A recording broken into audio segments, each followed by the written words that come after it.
महेश्वरा, हे भवानी मैया, हे महेश्वर, हे भगवान शिव, जितने सोमवार के व्रत किए हैं उन सबका फल मुझे आज का आज चाहिए, अभी चाहिए। और फल में क्या चाहिए? द्वारकाधीश को चाहिए। हे विधाता ब्रह्मा, मैंने जितने व्रत किए हैं सबका परिणाम ये हो कि मुझे पति रूप में द्वारकाधीश मिल जाए। नाना अनुकूलो महेश्वरा, हे महेश्वर अनुकूल हो जाओ। देवी वाबिंखा गौरी रुद्राणी गिरजा सती, अनेकानेक मैया के नाम लेकर के हे गिरजा, हे रुद्राणी, हे सती, हे भवानी, हे पार्वती, हे गौरी, आज सम्मुख हो जाओ। विमुख होने का समय नहीं है और हमें पति रूप में द्वारकाधीश मिल जाए। और पूजन करते करते वाम उरुर्भुजो नेत्रम अस्फुरन प्रिय भारत, बाएं अंग भड़कने लगे महाराज। और सभी जानते हैं महिलाओं का अगर बायां अंग भड़के तो शुभ की पहचान होती है। प्रिय भाषण, कोई अच्छी चौकी खबर मिलने वाली है अगर बायां अंग भड़क रहा है। वैसे ही मैया प्रसन्न हो गई। मनुजा हीरा जो मिलहि सोबर, सहज सुंदर सावर हो, करुणा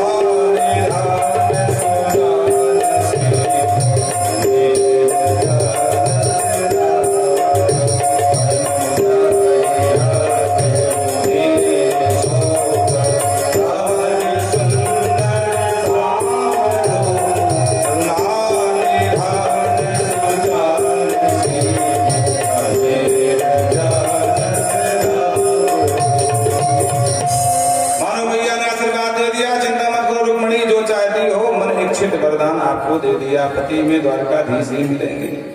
ये तो जानकी मैया ने मनाया था तो मैया ने इशारा कर दिया था। आज मानो देवी मैया ने पुनः इशारा कर दिया कि आपको पति रूप में वही मिलेंगे। नमस्ते ताम्बिके वीक्षणं स्वसंतान युताम शिवाम, स्वसंतान शिवाम युताम।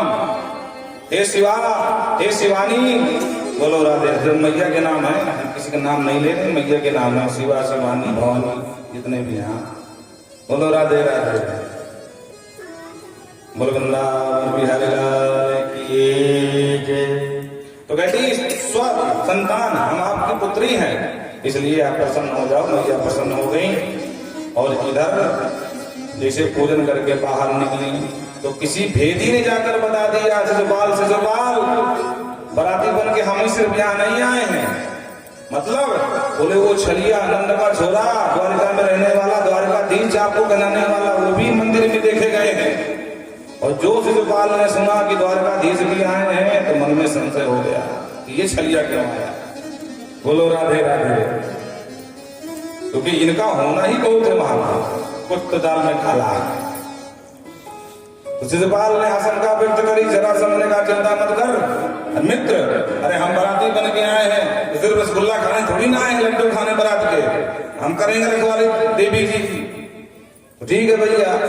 तो सारे बराती जनमासा छोड़ करके महाराज सब नाश्ता पानी वही छोड़ दिया, भाग करके मंदिर में खड़े हो, लेकर के फाड़ा अष्ट शस्त्र सजा करके पूरे मंदिर को छावनी बना दिया, एक परिंदा पर न मार पाए।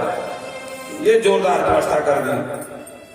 और जो पूजन करके महाराज, माँ रुक्मिणी ने कहा आए तो हैं, पंडित जी ने बताया कहीं खड़े होंगे, चलो अब मिलते हूँ जाकर के इकट्ठो। और जो मंदिर का दृश्य देखा तो वहां पूरी भारत और हिंदुस्तान और पाकिस्तान की सीमा बन गई थी महाराज। सब लेकर अपने अपने अस्त्र शस्त्र खड़े थे और मैया परेशान कि हमने तो पत्र में लिखा था कि वहां कोई नहीं होगा, हम और आप, तीसरा कोई नहीं होगा, यहाँ तो पूरी बारात यहीं खड़े हो। क्या करूं, आए तो होंगे, कौन है? तो जिस सैनिक को देखती हैं वो भी अपने आप को समझता हुआ अरे हम भी किसी से कम नहीं है।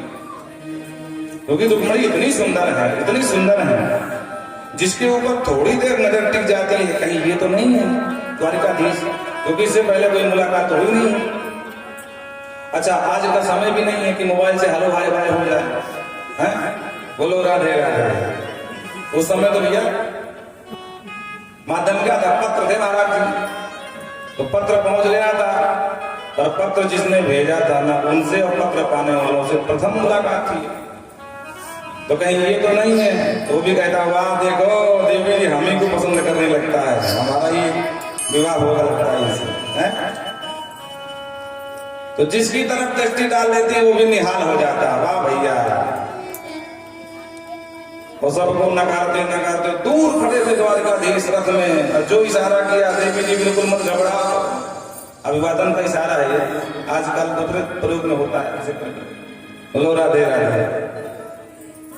तो तुरंत जो आंखों से आंखें चार भाई प्रसन्न हो गए, चेहरा खुल गया, वाह। और भगवान सबके बीच से गए और सबके बीच से हाथ पकड़ लिया और लेकर के चल दिए। जो सैनिक रखवाली करने गए थे वो रूप माधुरी का ही दर्शन करने गए। एक कहता वाह भैया कितने सुंदर सुंदर नेत्र हैं, कमल के जैसे। एक कहता तो नेत्र देख रहा है, गरन के बाल देख, नागिन भी शर्मा जाए, महाराज ऐसे सुंदर सुंदर बाल है, लहरा लहरा कर बाल सुंदर। एक कहता तो बाल देख रहा है, इनके कान के आभूषण देख कितने सुंदर हैं, हाँ। तो रूप माधुरी का ही दर्शन करते रहे और भगवान सबके बीच से अंदर गए, हटा करके देवी जी का हाथ पकड़ लिया, पानी ग्रहण कर लिया, लेकर रथ में बिठा दिया। एक कहता भाई कुछ भी हो ये सुंदर बहुत है, दोनों की जोड़ी बहुत अच्छी लग रही है, और हम तो कहते भगवान चाहे तो दोनों का विवाह हो जाए, बोलो राधे राधे। एक कहता है तो दोनों तो सुंदर है ही, जरा रथ के घोड़े थे कितने धवल श्वेत सफेद, वाह भैया क्या घोड़े हैं। एक कहता रथ को देख कितना सुंदर सजाया गया है, और इतने में द्वारकाधीश बैठा करके चल दी। एक कहता भैया हम सब फालतू में काहे इसलिए यहाँ आए थे। एक ने कहा मुझे याद आया, बोले क्या, बोले रुक्मणी की रखवाली के लिए आए थे। एक कहता तो रुक्मणी कहाँ है, तो जो साथ में सहेली गई थी सखियां, वो तुम सबने भांग की रखी है। अरे तुम सबन के बीच से द्वारकाधीश लेकर के वो क्या जा रहे हैं रुक्मणी को। तब सारे सैनिक सावधान हो, अरे भैया सब गड़बड़ हो गए, भगोड़े छलिया रुक। जो आवाज लगाई भगोड़े शब्द सुनाई पड़ा, भगवान तुरंत रथ को मोड़ लिए। रुक्मणी ने कहा सरकार गड़बड़ मत करो भैया जाए। भगवान बोले आप तुम शेर के पास हो, सिंह से डरने की आवश्यकता नहीं है, आने तो भैया को। देवी जी एक बात बताओ, क्या रथ हाँकना आता है, लगाम संभालना आता है? राजकुमारी हूँ यही क्या बचपन से, तो लगाम तुम संभालो और धनुष हम संभालो, बोलो राधे राधे। रुक्मणी जी ने घोड़ों की लगाम संभाली और ठाकुर जी ने युद्ध का मैदान संभाला, और तक तक के बाण महाराज सैनिकों के ऊपर चोट टूटना शुरू हुई। तो कुछ तो महाराज घायल हो गए, कुछ भागे उल्टे पैर, और जाकर के जरासंध से बताया सरकार सब गड़बड़ हो गया। बोले क्या हुआ, बोले शिशुपाल की होने वाली भाभी जी भाग गई। जो शिशुपाल ने सुना कि देवी जी भाग गई तो आंख बबूला हो गया, ले तलवार मारने को बोला। और इधर युद्ध चल ही रहा था कि पीछे से आवाज आई, बोल द्वारकाधीश भगवान की। भगवान को जयकार अपने नाम की सुने तो बोले रे विदेश में मेरी जयकार कौन लगा रहा भाई। तो जो घूम के पीछे देखे तो पूरी सेना के साथ बलराम जी महाराज हल मुसलवारे योद्धा, ए लाला घबराइयो मत, ठीक समय पर हम आ गए हैं, चिंता की बिल्कुल बात ना है। और भगवान घूम के देखे बोले वाह भैया गजब कर दिए, बिना बताए चले आए। बोले लाला जब तू शाम को कल निकल रहा था मैंने देख लिया, हम समझ रहे थे कुंडलपुर में स्वयंवर है, अब भगवान ने चाहा तो बहू लेके ही आएंगे। तो एक काम कर, युद्ध तुम मत कर, हम करेंगे युद्ध, अब बहू को लेकर भाग द्वारिका, इकट्ठो आशीर्वाद घर में लेना। तो बहू को लेकर के ठाकुर भगे और बलराम जी ने मुंह संभाला मैदान। और जो बलराम जी को देखा सैनिकों बोला अरे राम राम सब सत्यानाश हो गया, ऐन वक्त पर ये हल को मुसलवारा कहां से आ गया। और बलराम जी महाराज हल से गर्दन फंसाते हैं और मुसल खोपड़ी में टपका देते हैं, तो वही सैनिक का काम तमाम हो जाता है। अंत में बलराम जी ने सारे योद्धाओं को परास्त कर दिया अकेले। बोल बलराम जी महाराज की जय। तो जवान ने मरने और मारने पे उतारू हो गया, लेकर तलवार गले में मारना चाहा तो जरासंध ने पकड़ लिया। बड़ा सुंदर ज्ञान दिया, आप लोग सुन लीजिए। भो भो पुरुष शार्दूलम दौर्मनस्यम इदम त्यज। शार्दूल मन सिंह, ए सिंह वीर। अब बोलो ऐसा वीर है कि देवी जी भाग गई या वीर बने घूम रहे हैं, बोलो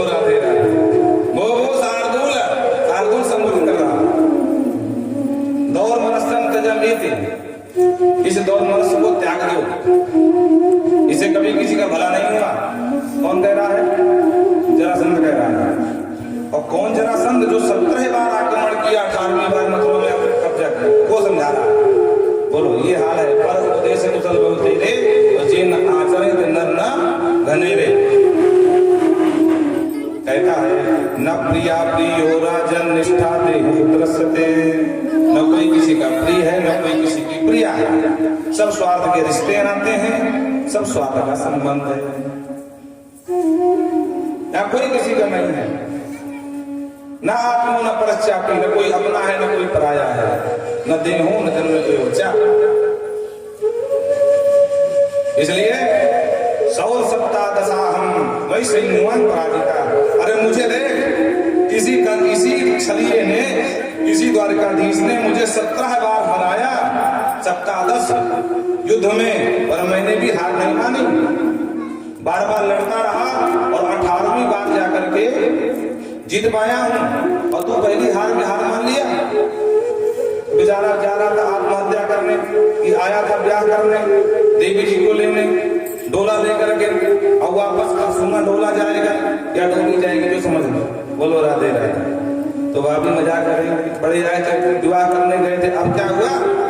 तो इससे अच्छा मर जाऊं। पर जब इसने कहा जरासंध ने कि मैं 17 बार मुंह खाया हूं फिर भी नहीं मरा,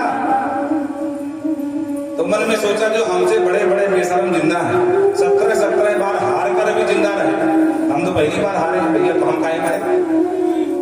बोलो राधे राधे। तो मरने का योजना खत्म कर दी। तुरंत बुलाया रुक्मणी को। रुक्मी, ये गलत बात है, तुमने अपनी बहन जी को हमको दे लो कहा था, तुम्हारी बहन जी भाग गई। और जो रुक्मी ने सुना तो क्रोध में भर गया, तुरंत प्रतिज्ञा कर लिया। सुनो सुनो शिशुपाल, जरासंध, मैं प्रतिज्ञा करता हूं, आज या तो समर में कृष्ण को मार डालूंगा, और अगर नहीं मार पाया तो कभी भी जिंदगी में कुंडनपुरों में प्रवेश नहीं करूंगा। कुंडनम न प्रवेक्षामि सत्यमे तद्ब्रवीति यतः हितोक्तार्थमारुह्य सारथिं प्राहतुराः। या तो कृष्ण का वध कर दूंगा और या जन्मभूमि को छोड़ दूंगा। और जो भयानक प्रतिज्ञा लिया, शिशुपाल खुश हो गया, लगता काम बन जाएगा। और जाकर के भगवान भाग रहे थे तो आगे से जाकर भगवान को घेर लिया। बड़ा भारी युद्ध हुआ भाई जी से। भगवान ने भी तक के बाण मारना शुरू कर दिया। और एक समय ऐसा आया कि रुक्मिणी को पैर पकड़ना पड़ा। सरकार गड़बड़ में, वो मेरा भैया है, इस हिसाब से युद्ध करना। हंतुम नारति कल्याणी भ्रातरम में महाभुज। हे महाभुज योगी राज कृष्ण, हे प्रभु, हंतुम नारस कल्याणी, मारना मत। भ्रातरम में महाभुज, मेरा बड़ा भैया है, अगर मार दोगे तो भाभी जिंदगी भर गाली देंगे। इसके चक्कर में हम विधवा हो गई। बोलो राधे राधे। भगवान मुस्कुराए, देवी जी अगर तुम्हारा भैया तो हमारा भी कुछ लग रहा है, चिंता मत करो, लेकिन भय दिखाना पड़ेगा ना, बिना भय के प्रीति नहीं होती है। तो ऐसी तलवार मारा महाराज, ऐसा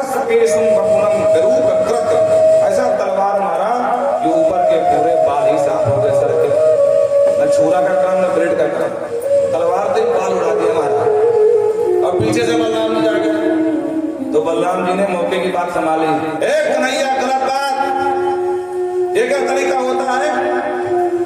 अरे रुक्मी हमारा साला है भाई, और साले से ऐसा व्यवहार भी करता है कि विवाह का देर नहीं, सर मुड़ दिया तुमने साले का, गलत बात। रुक्मी को लगा कि नहीं भाई कोई पक्ष में मेरे बोल तो रहा।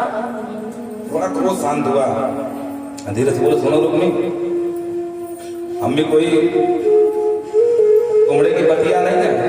बोलो राधे राधे। लक्ष्मण जी ने कहा था ना, यहाँ कुमड़ की पतिया ना है, जे तड़कनी देख मर जाए। हमें कोई कुमड़े की पतिया नहीं है। तुम फालतू में बलाप कर रहे थे, क्या कह रहे थे कि हम कृष्ण को मार देंगे? देखो जो होना था हो गया, हम मानो या न मानो तुम्हारे साले बन गए, हम तुम्हारी बहन जी के बड़े भैया हैं पति के। जाओ प्रेम से अपना घर, तो ये फालतू में लड़ाई झगड़ा में कोई खड़ा नहीं है। तो दोनों बात संभाल लिया। जब वो बड़े बड़े बुजुर्ग का यही काम है, सबसे पहले अपने को डांटा। जहां बात बिगड़ रही हो ना तो बलराम जी सीख लेना चाहिए, पहले अपने बच्चों को थप्पड़ मार दो, अब फिर पड़ोसी के ऊपर टूट पड़ो ताकि उसके बोलने के सारे रास्ते बंद हो जाए। तो पहले कृष्ण को डांटा, गलत बात, अरे भाई साला है? साले को लोग सम्मान से बुलाते हैं, उसका सम्मान करते हैं, सम्मान की जगह तुम सीधा सीधा सरे मोड़ दिया उसको बेचारे हैं? तो बेचारा सब कुछ आया रुक,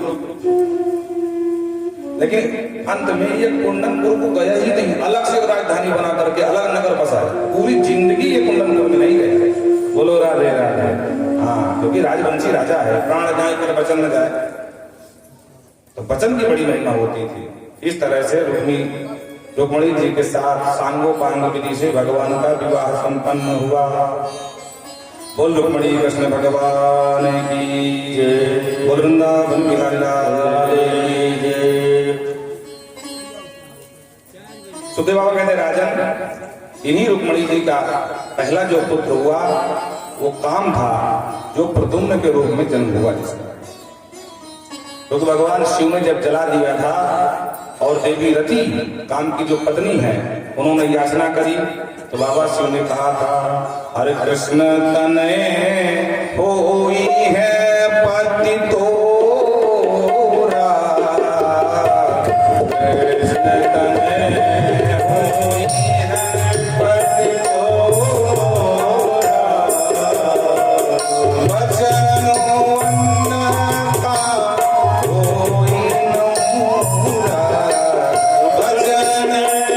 वचन का होई नूरा, कृष्ण तनय होई पति तोरा,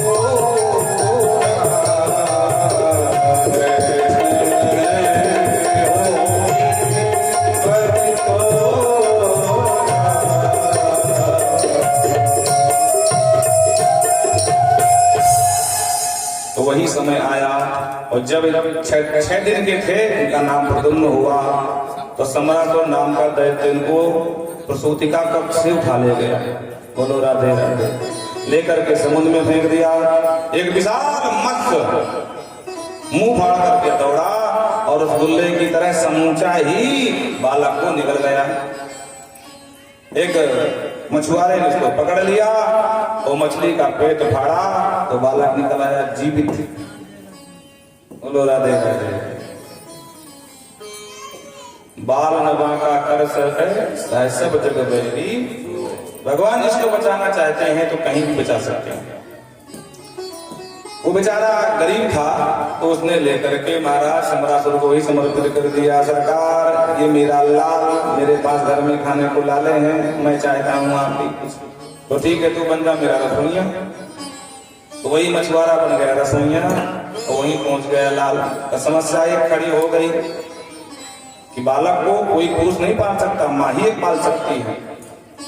तो तुरंत नारद जी पहुंच गए देवी रति के पास। रति आगे तेरे पति कहाँ? सम्रासुर के यहाँ बच्चे के रूप में। अच्छा जाओ मौका ठीक है।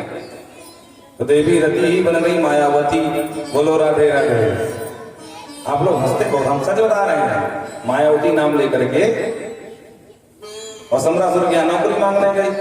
सरकार नौकरी चाहिए, क्या कर सकती हो? जो कहो सो कर लूंगी। छोटा बच्चा संभाल लोगी? मन में सोची मुझे तो आई नहीं। बोले हाँ तो ठीक है जाओ, नौकरी मिल गई। तो महाराज मायावती महामाया सर्व माया विनाशिनी। आपको लगता है कि बन बन के बोल रहे हैं ना, उनका नाम मायावती, नाम बदल करके पहुंची थी। तो मायावती नाम रख करके पहुंच गई और अपने पति की जो बाल रूप में थे उनकी खूब देखरेख करने लगी, खूब सेवा करी। सुखदेव बाबा कहते नाथ दीर्घेण काले ने सकाशनी रूढ़ यौवन। भगवान जाने कौन सा चमन प्राप्त चढ़ाया बालक को कि बहुत कम समय में रूढ़ यौवन संपन्न हो गए महाराज प्रद्युम्न जी। यौवन संपन्न और सारी विद्या से परिचित करा दिया। जितनी मायावी विद्या धनुर्विद्या सब, क्योंकि इनकी पत्नी इनकी गुरु बन गई। एक दिन भोजन कर रहे थे और भोजन करते हुए ध्यान से देखा तो टोक दिया, देवी बात क्या है? मात भाव अतिक्रम वतते कामनीय था। देवी जी, जब आप सेवा करती हो तो मां के समान करती हो, लेकिन जब तुम हमको देखती हो तो कामनी की तरह देखती हो। बात क्या है? ये भाव का अतिक्रम क्यों है? तब देवी मायावती ने बताया अपना परिचय, सरकार ना आप मेरे बच्चे ना मैं आपकी मैया, तो भाई कौन हो? तब इसने परिचय दिए, भगवान नारायण सुतः संवरेण हरतो गृहान अहम ते अधिकृता पत्नी रति कामो भवान प्रभु। अन्ना आप समरसुर के लाल हैं, भगवान नारायण सुतः, आप साक्षात द्वारकाधीश नारायण के लाल हैं, और आप कामदेव हैं। अते अहम ते अधिकृता पत्नी रति कामो भवान प्रभु, मैं तुम्हारी पूर्व की पत्नी रति और आप मेरे पूर्व के पति काम। और जो दिमाग में जोड़ डाला प्रद्युम्न ने तो सारा रास भगवान शिव वाला याद आ गया। तब शिव तीसर नयन उघारा और सब याद आ गया। और देवी जी खूब समय पर आई हो, हमको समरासुर को अपना बाप समझ रहे थे, बोले बाप नहीं, तुम्हारा शत्रु है। तब जाकर के देवी जी को साथ में लिया और पूरी सैन्य शक्ति के साथ समरासुर को ललकारा, लाल तेरा काल, तुझे युद्ध की ललकारता है। और जो समरासुर ने देखा कि मेरा ही काल मेरे ही पैसे से मेरे ही अन्न से पलता रहा और मुझे गाना खबर नहीं हुई, बेचारा घबरा गया और पूरी सैन्य शक्ति के साथ समरासुर का भी अंत करके और साथ में देवी रति को लेकर के सीधे पहुंचे द्वारिका। भगवान ने थोड़ा सा जो है समाज को दिखाने के लिए डांट दिया, हम किसी को बेटा कैसे मान ले, क्या भरोसा है कि तुम मेरा बेटा है। तब नारद जी पहुंच गए, नारद जी ने पूरी कथा सुनाई। नारदो कथयत सर्वम संबर हरणादिकम, नारद जी ने पूरा परिचय दिया, सरकार ये आपका ही लाल है, आप खूब जानते हैं, पर समाज आगे चल के आपको अभ्यस न दे, इसके लिए हमको तुम गवाही बना रहे हो। बोलो राधे राधे। तब भगवान को जो भाई कोई कुछ भी हो, छठी के दिन बेटा अकेला भागा था और आज आया है तो बहुरिया के साथ आया है, अब इससे अच्छा क्या हो सकता है। बोलो राधे राधे। जोरदार अगवानी हुई। सुखदेव बाबा कहते राजन भगवान के और भी विवाह हुए थे। अच्छा कौन कौन से महाराज? पूरे ध्यान से सुनो। एक सत्राजित नाम का राजा, भगवान सूर्य का भक्त, भगवान सूर्य को प्रसन्न कर लिया तो श्यामंतक नाम की मणि भगवान सूर्य ने भेंट कर दी। उसका प्रभाव कि 8 बार सोना नित्य देती थी वो, सोना शुद्ध सोना, एक बार मतलब 20 तोला, और उस हिसाब से अपना मुड़ा गणित लगा देना कितना तोला बन गया एक दिन का। 8 दूनी 16, 160 तोला बना जाता है एक दिन का, है ना। हाँ बोलो राधे राधे। और ध्यान से सुनना, भादव शुक्ल पक्ष चतुर्थी के दिन जो भी चंद्रमा के दर्शन कर लेते हैं उनको अपयश लगता है। अच्छा एक बात और है, अगर किसी को मना कर दो तो भाई भादव की चतुर्थी है, आज चांद मत देखना चंद्रमा, तो जानबूझ के देख लेंगे। तो महाराज अगर कोई देख ले तो फिर क्या करे, तो बोले जो कथा अब हम सुनाने जा रहे हैं यही कथा को सुन लेना, दोष नहीं लगेगा। बोलो राधे राधे। अच्छा जो अपने आप को बड़ा नास्तिक मानता हो कि मैं नहीं मानता हूँ शास्त्र को, वेद मैं नहीं मानता पूजा पाठ, तो एक बार शुक्ल पक्ष चतुर्थी का चंद्रमा जरूर देख ले, तब तुमको पता लग जाए कि तुम मानते हो कि नहीं मानते हो। ऐसा हो ही नहीं सकता तुमको कलंक न लगे। बोलो राधे राधे। आज भी प्रभाव है। तो श्यामंतक नाम की मणि पहन करके भगवान के दरबार पहुंचे सत्राजित, और जो यदुवंशी बालकों ने देखा तो मोहित हो गए। वाह भाई, लगता साक्षात सूर्य चले आ रहे हैं दर्शन के लिए, तो गजब बात है भाई, सूर्य कभी आए नहीं, देखो आज सूर्य भी आ रहे हैं। भगवान ने कहा सूर्य के पास समय नहीं है दर्शन करने का, तो प्रभु देखो ना ये अंगारा सूर्य नहीं है, सूर्य की दी हुई मणि का प्रभाव है, उसी वस्तुतः ये सत्राजित है।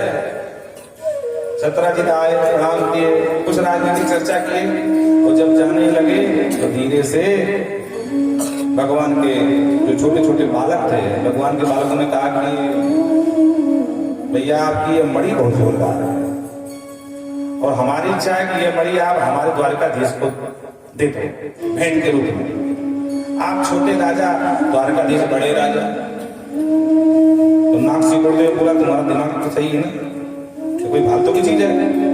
अरे शरीर मैंने तपाया है, स्वर्ग को मैंने पसंद किया है, तब जाके मणि दिया उन्होंने, मैंने देना जाओ। दो टोक मना कर दिया, और जो संयोग ऐसा बना कि इसका छोटा भाई सत्राजित दूसरे दिन मणि को डालकर गले में शिकार को गया, तो वहां महाराज शिकार करते समय एक सिंह ने देख लिया तो आक्रमण कर दिया और सिंह ने मार डाला। न भैया का पता न मणि का। वो धीरे धीरे 2-4 दिन हो गए, भैया नहीं पहुंचा।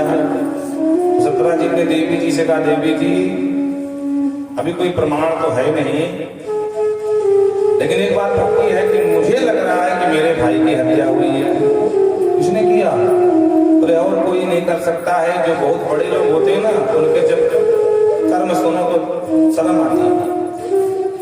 हम द्वारकाधीश से मिलने गए थे कि महान व्यक्ति हैं, चलो कुछ चर्चा कर लें, राजनीतिक संबंध ठीक है हमारे, लेकिन खुद तो बोले नहीं, अपने अंतरों से कहला दिया हमको मणि दे दो, हमने मना कर दिया, और हमको लगता है कि वो मणि के चक्कर में भाई की हत्या हो गई। पर तुम किसी कहना नहीं, कोई साक्ष्य तो है नहीं। देवी ने कहा ठीक है, नहीं कहूंगी। 2-4 दिन बेचारी नहीं गई, लेकिन 2-4 दिन बाद बेचारी बीमार से होने लगी। अच्छा, माताओं का स्वभाव है, अगर उनसे कह दो कि ये बात बतानी नहीं है तो हो ही नहीं सकता कि ना बताओ, फिर तो जरूर बता देंगे।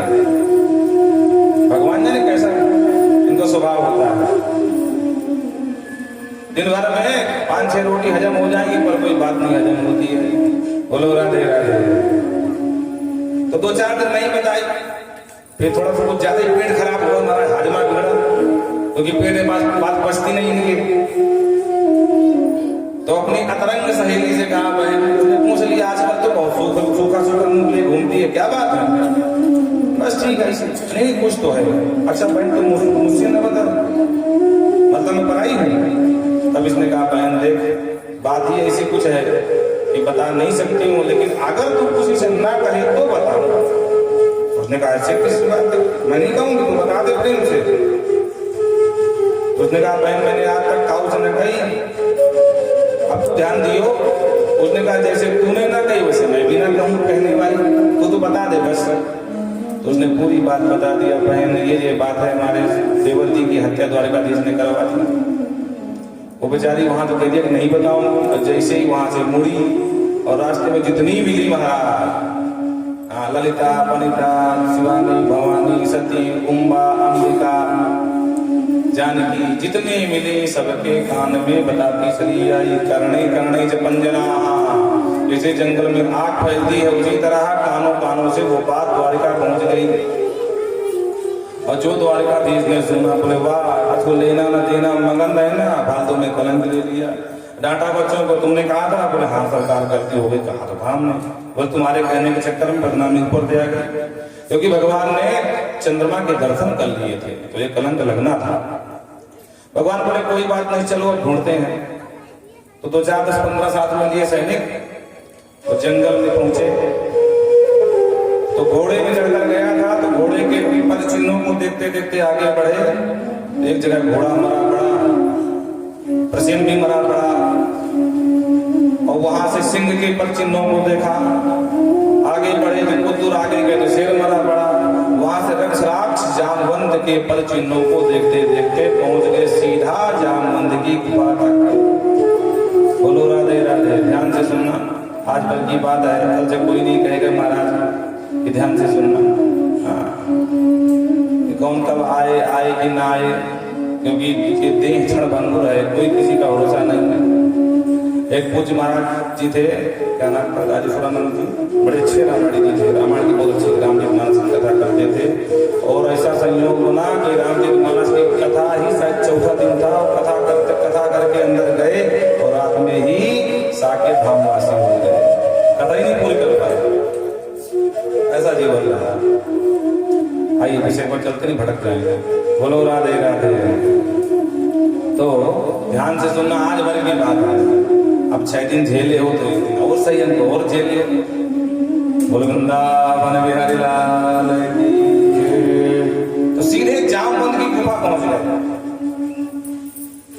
भगवान ने जो झांक के देखा गुफा के अंदर, तो मणि का प्रकाश हो रहा था। भगवान समझ गए, उस जमाने में लाइट जीने की बल्ब लगा होगा। भगवान को समझते देर नहीं लगी, ये प्रकाश मणि का है, हाँ, किसी बल्ब का नहीं है, न कभी किसी इलेक्ट्रिक का है। तो सीधे अंदर घुस गए और जामवंत की पुत्री जामवती उस मणि से क्रीड़ा कर रही थी, खेल रही थी। तो किसी अनजान अपरिचित व्यक्ति को अंदर आया हुआ देखा तो बिटिया से चीख निकल गई, पिताजी देखो कौन घुसे चले आ रहे हैं। जामवंत को बड़ा व्यवहार अटपटा लगा। तो जामवंत जी आए और सरकार के मुंह में 1 जमाए। भगवान को लगा, तो भगवान ने क्रोध में आके, वाह हमको मारोगे? तो भगवान ने 1 की जगह 4 जमाए। जामवंत को ये व्यवहार और पता लगा कि मेरे घर में बिना पूछे घुसे और मैंने 1 मार दी तो बदले में 4 मार दिए, मतलब घर में आके मारोगे? तो जामवंत ने 8 जमा दिए। और जब सुरसा बदन बढ़ावा तासी दून कपिरू देखा। तो जैसे जैसे मुंह पे पड़ रहे थे इस पक्ष से, दुगना उस पक्ष से पड़ रहे थे महाराज। और दुगना करते करते करते करते स्थिति ये हो गई महाराज, युद्ध करते करते 27 दिन व्यतीत हो गए। और 27वें दिन भगवान ने जो उठा के पटका जामवंत जी को कि उनकी नस नस ढीली कर दी। जामवंत जी तुरंत हाथ जोड़ के बोले, सरकार पहचान गया, आप ही मेरे राम जी हो। यहाँ आने का कारण बताओ सरकार। भगवान ने कहा, ये बड़ी 17 जीत की है, कलंक हमें लग रहा है तुम्हारे पास, मणि लेने आए हैं। सरकार मणि तो नहीं ले सकता। भगवान बोले, कुछ भी हो जाए बिना मणि के हम जा नहीं सकते। क्यों नहीं दे सकते? क्योंकि सरकार, मैं मणि शेर को मार करके लाया हूं, ना कि प्रसेन को। और मैंने मणि अपनी बिटिया को दान कर दी। और दान की हुई वस्तु में पिता का कोई अधिकार नहीं रह जाता। तो ना मेरी अब मणि रही और ना मैं दे सकता हूँ। मणि बिटिया की है, बिटिया से ले लो, अगर बिटिया दे दे। भगवान बोले, कुछ भी हो जाए मणि तो बिना हम जाएंगे नहीं। तो आप समस्या खड़ी हो गई। जामवंत ने सरकार एक रास्ता निकाल लिया। बोले क्या? बोले मणि चाहिए तो बिटिया से विवाह कर लो और दहेज में मणि ले लो। भगवान बोले, अब कुछ भी करना पड़ेगा, बुलाओ पंडित जी जंगल में, अब कराओ समर्पयामि दो कन्यादान। तो महाराज में जंगल में मंगल हुआ और जामवंती जी के साथ भगवान का दूसरा विवाह हुआ। और लेकर के वहां से आए, 17 जी को बुलाए, मणि को दिखाए और बोले, सुनो फालतू में हमको जो है कलंक लगा रहे थे, ये मणि हमारे पास नहीं थी, देवी जी के साथ पूछ लो, देवी जी के पास थी। और साथ में तुम्हारी मणि के चक्कर में हमको दूसरा विवाह भी करना पड़ा। और जो 17 जी ने बताया तो बहुत फरमाया, अरे वाह फालतू में आपको कलंक लगाया, समाज में खूब गाली मिलने लगी। बोलो राधे राधे। समाज ने कहा, देखो हम तो पहले ही कह रहे थे कि भगवान द्वारिकाधीश के पास कमी किस बात की है, लेकिन इस पापी को देखो, भगवान को कलंक लगाया था, मेरे भाई की हत्या किए हैं। अरे माँ, उसका मुंह देखना ठीक नहीं है, पापी है। और स्थिति ये बन गई क्योंकि समाज की हवा कितनी देर कब बदल जाए कोई ठिकाना नहीं है। बोलो राधे राधे। और हिंदुस्तान की जनता तो ऐसी भोरी होती महाराज, कुछ भी कहला, कुछ भी सुना तो सब सुन लेगी। अगर इतनी भोरी ना होती तो एक से कथावाचक बने हैं, जिनको एक श्लोक भी नहीं आता फिर भी कथा सुना रहे हैं, फिर भी जनता सुन रही। बोलो राधे राधे। बोल वृंदावन बिहारी लाल की। हाँ, फिर भी एक दिन दुखी हो गया, बोले सरकार बहुत गाली खा रहा हूँ। बोले क्या हुआ? बोले समाज गाली दे रही है कि देखो ये पापी है, भगवान को कलंक लगाया है। भगवान ने कहा, बिना विचारे जो करे सो पाछे पछताए। काम बिगाड़े अपनों जग में हो यहाँ साहब, तुमने पहले विचार तो किया नहीं, सीधे सीधे कलंक लगा दिया। आज जो भी परिस्थिति खड़ी है जरा सत्राजित, उसके मुख्य कारण तुम ही हो, तो भोगो। सत्राजित ने कहा सरकार एक रास्ता है। बोले क्या? बोले आप मेरी बिटिया सत्यभामा से विवाह कर लो तो आप बन जाओगे मेरे दामाद, मैं आपका ससुर। फिर किसकी हिम्मत कोई गाली दे? कोई पापी कहे भाई? भगवान ने कहा तुम्हारा दुख कम हो रहा है तो ठीक भैया लाओ कन्या समर्पया में तुम भी बोल। इस प्रकार से भगवान का तीसरा विवाह संपन्न हुआ। सुखदेव बाबा कहते हैं, आप सब जानते हैं जामवंत जी को जब लंका विजय करके लौटे, पुष्पक में बैठ करके कुबेर के पुष्पक में, तो रास्ते में सब बानर भालू अपना अपना बल का काम कर रहे थे। कोई कह रहा था मैं इसको मारा, मैंने उसको निपटाया, मैंने रावण की नाती को मारा, कोई पोते को मारा, कोई बेटे को मारा। और जामवंत बेचारे वृद्ध व्यक्ति तो कुछ न किए थे, चुपचाप बैठे ऐसे करके। भगवान राम ने कहा रक्षराज आप कुछ उदास नजर आ रहे हैं, क्या बात है? पूरी सरकार देखो ना, हम भी किसी को टपकाए होते तो आज हम भी छाती चौड़ी करके बोल सकते थे हमने अमुक राक्षस का काम तमाम किया। और हमको तो कहा यार तुम वृद्ध हो, चुपचाप बैठे रहो। और स्थिति ये हो गई कि आज हम बल नहीं का काम कर सकते हैं। तो प्रभु आप कुछ, मेरी इच्छा कि आप जो हमारी हो जाए दो हाथ की। भगवान का अरे सेवक स्वामी लड़े, ये मर्यादा नहीं है। और ये मेरा जो अवतार है ये मर्यादा का है। रामा विग्रहवांश धर्म, भगवान राम साक्षात धर्म के ही विग्रह हैं। और धर्म के विग्रह होकर के हम अपने ही शिष्य से लड़ जाएं, ये कहाँ का धर्म का विग्रह है भाई? धर्म आत्मा व्यक्ति की पहचान है। पर तुमने संकल्प किया है रक्षराज तो चिंता मत करो, अब इस जन्म में तो नहीं, पर अगला जब अवतार होगा तो हमारा तुम्हारा द्वंद्व युद्ध होगा। और वही संकल्प था आज कृष्ण अवतार में भगवान ने, वो जो इच्छा थी राम अवतार की, आज भगवान ने जामवंत जी की पूरी कर दी कृष्ण के रूप में। बोलो राधे राधे राधे। सुखदेव बाबा कहते राजन इस प्रकार भगवान के तीसरा विवाह हो गया सत्यभामा से। एक दिन भगवान पहुंचे इंद्रप्रस्थ, जिसका आज वर्तमान अत्याधुनिक नाम है दिल्ली या दिल्ली या दिल्ली, जो भी समझ लो, है ना। तीन नाम लोग पुकारते हैं, दिल्ली या दिल्ली और दिल्ली जो भी कहते हैं। तो प्राचीन नाम है इंद्रप्रस्थ। ये पांडवों की नगरी थी, पांडवों ने ही बसाया था। आज भी पांडवों का प्राचीन किला विद्यमान है। भगवान प्रायः मिलने जाया करते थे अपने प्रिय अर्जुन से या धर्मराज युधिष्ठिर से मिलने। तो जमुना जी के किनारे टहल रहे थे तो एक देवी जी को देखा जो तपस्या में संलग्न थी। अर्जुन से बोले अर्जुन जरा पता करो देवी जी किसकी उपासना कर रही है, तपस्या क्यों कर रही है? तो अर्जुन पहुंच गए। का तुम कस्य शस्त्रोषि कुतोषि किम चिकीर्षसि मन्ये तां पतिं इच्छति सर्वं कथय शोभन। का तुम, आप कौन हो देवी जी? क्या चाहती हो? किसने तपस्या कर रही हो? अपना परिचय दो। तब देवी जी ने परिचय दिया। अहम देवस्य सवितर्दुहिता पतिमिच्छति विष्णुं वरेण्यं वरदं तपः परमया स्थिताः। हे अर्जुन, मैं सविता की दुहिता हूं। सविता माने सूर्य, दुहिता माने पुत्री, और मेरा नाम कालिंदी है। जमुना जी में रहती हूँ। विष्णु वरेण्यम, बरा, विष्णु भगवान को बर रूप में पति इच्छति, पति बनाने के लिए मैं तपस्या कर रही हूँ। अर्जुन मुस्कुराए, भगवान के पास गए, बोले सरकार आजकल आपकी बृहस्पति बहुत जोरदार चल रही है। बोलो राधे राधे। नहीं समझ में आया? जब बच्चे का बृहस्पति का गोचर होता है ना, जब बृहस्पति जोरदार होते हैं तो उसके भी विवाह के योग बन जाते हैं। हाँ, कजरी खूब आते हैं देखने वाले। बोलो राधे राधे। तो अर्जुन ने कहा सरकार आजकल आपकी बृहस्पति बहुत जोरदार चल रही है। क्यों? क्योंकि ये देवी जी आपको ही पाने के लिए तब कर रही है। भगवान बोल जान पहचान करो। तो अर्जुन ने जान पहचान कराई और कालिंदी का हाथ पकड़ करके पानी ग्रहण करके द्वारिका लाए और सांगोपांग विधि से विवाह संपन्न कराए। इस तरह भगवान का एक विवाह ये भी होगा कालिंदी के साथ। कितने विवाह हो गए गिनते रहना, क्योंकि संख्या बहुत लंबी चौड़ी है ना। 16,108 की बात है, कहीं कहीं कोई मिस्टेक ना हो जाए। बोलो राधे राधे। एक बिंद और बिंद नाम के दो भाई थे, उज्जैन के राजा थे ये।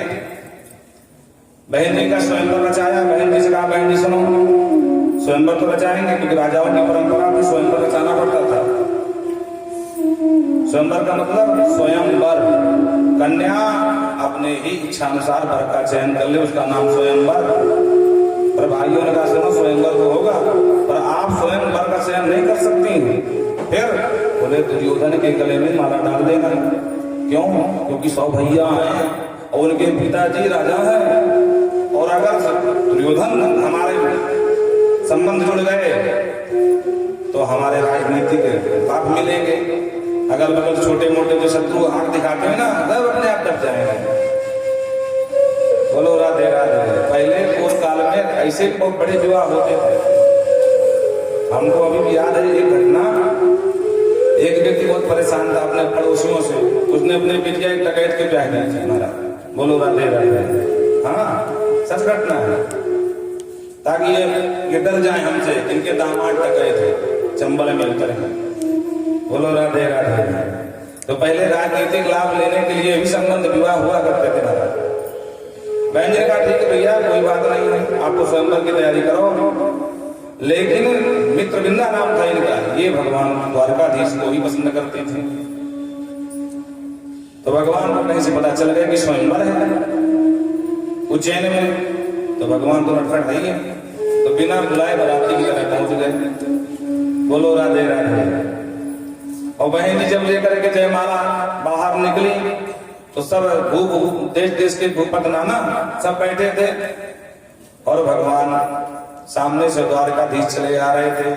तो जा रहे दुर्योधन के गले में माला डालने, तो दुर्योधन की जगह द्वारकाधीश के दर्शन हो गए, और जो इनकी आभा प्रभा शोभा को निहारा तो सबरे वादे भैया से किए हुए भूल गई, और दुर्योधन की जगह द्वारकाधीश के गले में वरमाला डाल दिया। तुरंत भाइयों की भ्रमति बन गई, अरे राम राम, बहन ने ये क्या गड़बड़ कर दी। और उसी सभा में अज्ञातवास पूरा हो चुका था। अर्जुन 5 भाइयों के साथ ब्राह्मण रूप में भेष में बैठे थे। जब तनातनी का मामला दिखा, कर्ण भी था, दुर्योधन भी थे, सब थे महाराज वहां पर शत्रु। अर्जुन ने कहा, सरकार आप तो पधारो, भाभी जी लेकर के हम निपटेंगे इनसे। तो उस स्वयंवर में अर्जुन ने मोर्चा संभाला, और मित्रविंदा को लेकर के भगवान आगे द्वारिका भाग करके, और इस तरह भगवान ने मित्रविंदा से विवाह संपन्न कराया। इस तरह 5वां विवाह हुआ। एक थे महाराज कौशल नरेश, जिनका नाम था नग्नजित, और जिनको लोग, उनकी एक बेटी थी, उनको नागनजिती कहते थे। और एक नाम सत्या था, और पिता के नाम से जोड़ करके नागनजिती भी बोलते थे। इनके यहाँ 7 बैल, भयानक भयानक वाले, और लंबी लंबी सींग। और इनकी प्रतिज्ञा थी कि जो भी राजकुमार 7 बैलों को एक रस्सी में नाथ के दिखाएगा, उसी के साथ हम बेटी का प्यार रचाएंगे। उनका प्रण सुन करके बड़े बड़े दूर दूर के दराज के राजकुमार आए, सबने अपने अपने हाथ कौशल दिखाए, पर बैलों ने सबको मार के भगाया। और कन्हैया को पता चला तो श्रीमान पहुंच गए। अब इनके लिए तो कोई नई बात नहीं थी, बचपन से ही गाय बैलों के साथ खेले हैं, बड़े अपने जंगल में घूमे हैं। तो 7 बैलों को जाकर के 7 रूप बना करके एक रस्सी में नाद करके दिखा दिया। महाराज कौशल नरेश नग्नजित प्रसन्न हो गए, और बड़े ही हर्षोल्लास के साथ सत्या देवी का विवाह संपन्न हो गया। एक थी महाराज स्तुतकीर्ति, ये महाराज भगवान की बुआ जी लगती थी। इनकी पुत्री का नाम था देवी भद्रा, भद्रामुपेशे। जब भी भगवान पहुंचे मिलने कभी बुआ जी से, तो बुआ जी को लगे काश ये मेरा बेटा होता, पर बेटा तो देवकी का है, मेरा हो सकता नहीं है, पर इस कमी को पूर्ण कैसे करूं। एक दिन विचार आया कि दामाद भी बेटे के समान होता है, तो अपनी बिटिया भद्रा का विवाह कर दिया, दामाद बना करके बेटे का वात्सल्य बरसाया, और इस तरह भगवान से 7वां विवाह भद्रा के साथ हुआ। सुखदेव बाबा कहते राजन, एक बार भगवान चक्र में घूमती हुई मछली का लक्ष्य भेदन किया, प्रतिबिंब देख करके लक्ष्मणा नाम की राजकुमारी से विवाह संपन्न कराया। इस प्रकार भगवान के 8 विवाह तो पृथक पृथक हुए और 16,100 विवाह एक साथ हो गए। अब कुल संख्या हो गई 16,108। तो ये थे हमारे द्वारकाधीश के ठाठ, पूरे विवाह 16,108।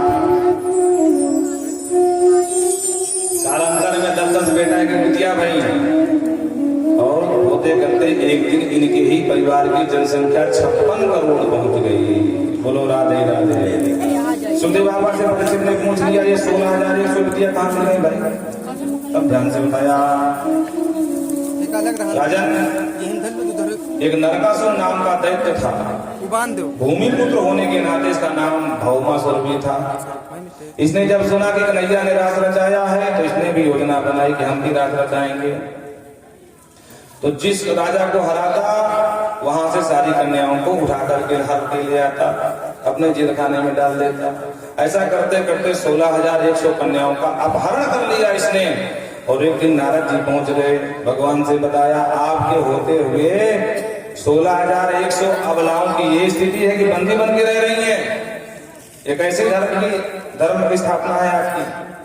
तो सभारो गरुणारूढ़ प्राग ज्योतिषपुरम युयुः, गरुणारूढ़ होकर के सत्यभामा को साथ में लिए भगवान द्वारकाधीश और सीधे पहुंच गए महाराज भौमासुर की प्राग ज्योतिषपुर नाम की नगरी में। समुद्र के बीच में इसकी भी नगरी थी।